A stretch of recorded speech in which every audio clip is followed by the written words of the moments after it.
ناقص برتن کا انمول تحفہ۔ کسی گاؤں میں ایک بوڑھی عورت رہتی تھی جس کے پاس مٹی کے 2 بڑے برتن تھے جن میں وہ پانی بھر کر لایا کرتی تھی، جسے وہ گردن پر لٹکا کر راستہ طے کرتی۔ ایک برتن میں دراڑ تھی جبکہ دوسرا برتن بالکل صحیح تھا اور ہمیشہ مکمل پانی لاتا تھا۔ 2 سال تک یہ روزانہ کا معمول رہا کہ وہ عورت گھر میں صرف ایک اور آدھے برتن کا پانی ہی لا پاتی۔ یقیناً صحیح برتن اپنی کامیابیوں پر فخر کرتا تھا، لیکن دراڑ والا برتن خود پر شرمندہ تھا کہ وہ صرف آدھا کام کر سکتا ہے۔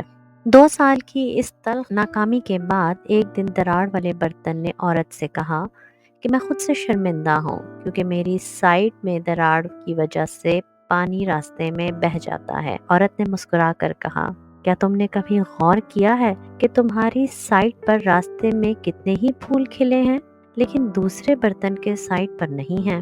عورت نے نرمی سے کہا، میں ہمیشہ ہی تمہاری خامی جانتی تھی، اس لیے میں نے راستے پر پھولوں کے بیج بو دیے اور ہر روز جب ہم چلتے ہیں تو تم انہیں سیراب کرتے ہو۔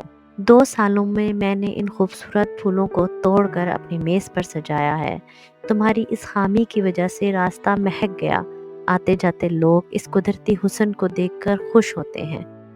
اگر تم ایسے نہ ہوتے تو یہ خوبصورتی نہ ہوتی۔ سمجھنے کی بات صرف یہ ہے کہ ہم میں سے ہر ایک کی اپنی منفرد خامی ہوتی ہے، لیکن جو دراڑیں اور خامیاں ہم میں ہیں وہ ہماری زندگیوں کو ساتھ مل کر دلچسپ اور انعام دینے والی بناتی ہیں۔ آپ کو بس ہر شخص کو اس کی اصل اور سچ کے ساتھ قبول کرنا ہے اور اس کے اندر کی خوبی کو تلاش کرنا ہے۔